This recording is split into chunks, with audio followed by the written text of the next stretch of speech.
दोस्तों अस्सलाम वालेकुम, क्या हाल चाल है? आप सबका ठीक ठाक है? खैरियत से? मैं हूं अरफान।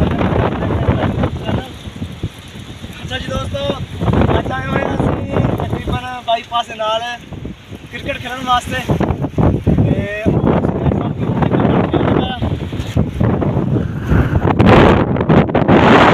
ਦੇਖ ਸਕਦੇ ਹੋ ਬੈਠੇ ਇਹ ਸਾਹਮਣੇ ਦੇਖ ਸਕਦੇ ਹੋ ਬੈਠੇ ਆ ਤੇ ਇੱਥੇ ਹੁਣ ਯਾਨੀ ਕਿ ਨਾ ਬੜੀ ਮਿੱਟੀ ਤੇ ਬੜਾ ਯਾਨੀ ਕਿ ਮਾਹੌਲ ਖਰਾਬ ਹੋਇਆ ਪਿਆ ਵਾ ਮਿੱਟੀ ਦਾ, ਇਹ ਦੇਖ ਸਕਦੇ ਹੋ ਤੇ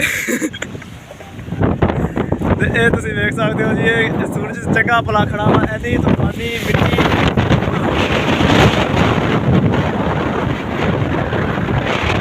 ਸਾਡੀ ਸਾਰਾ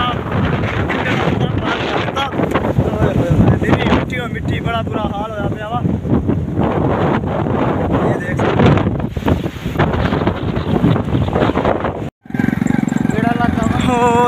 ਇਹ ਜੀ ਰੇਗਿਸਤਾਨ ਦਾ ਛੋਟਾ ਜਿਹਾ ਸਟਾਫ ਤੇ ਆਏ ਸੀ ਕਿ ਅਸੀਂ ਕ੍ਰਿਕਟ ਖੇਡਣ ਆਪਣੀ ਤੇ ਉਹ ਖੇਲ ਕੇ ਵਾਪਸ ਜਾ ਰਹੇ ਹਾਂ। ਨਾ ਖੇਲ ਹੋਇਆ ਤੇ ਨਾ ਕੁਛ ਜਿੱਤਿਆ ਤੇ ਨਾ ਕੋਈ ਹਰਿਆ।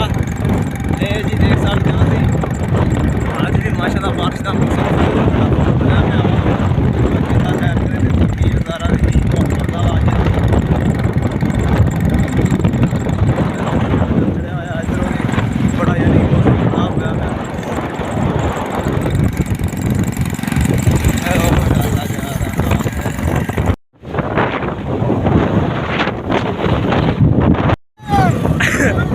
आगे आओ, थोड़ा आगे आओ यार, थोड़ा अपना कर आगे नहीं आ सकते आप। हाँ जी साजी, आज क्या माहौल आज हम ये हमारे साथ आज चंगा नहीं हो गया।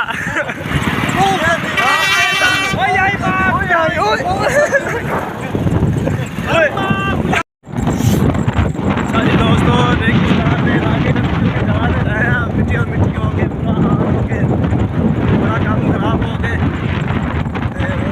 वापसी कर रहे हैं, ना कुछ बनया ना खेले ना खाया कुछ नहीं बनया, अल्लाह कर घर की वापसी करके जा रहे हैं वापस।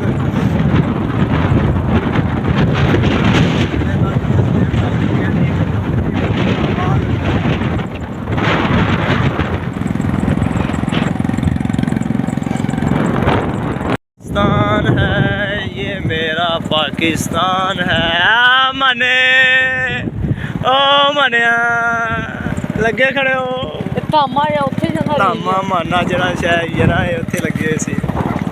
ਆਈ ਲਵ ਮਾਈ ਪਾਕਿਸਤਾਨ ਇਹ ਮੇਰਾ ਪਾਕਿਸਤਾਨ। ਇਸ ਰੇਗਿਸਤਾਨ ਦੇ ਬਚਣ ਦਾ ਕੋਈ ਚਾਂਸ ਨਹੀਂ ਹੈਗਾ ਦੋਸਤੋ, ਇੱਥੇ ਸਾਰਾ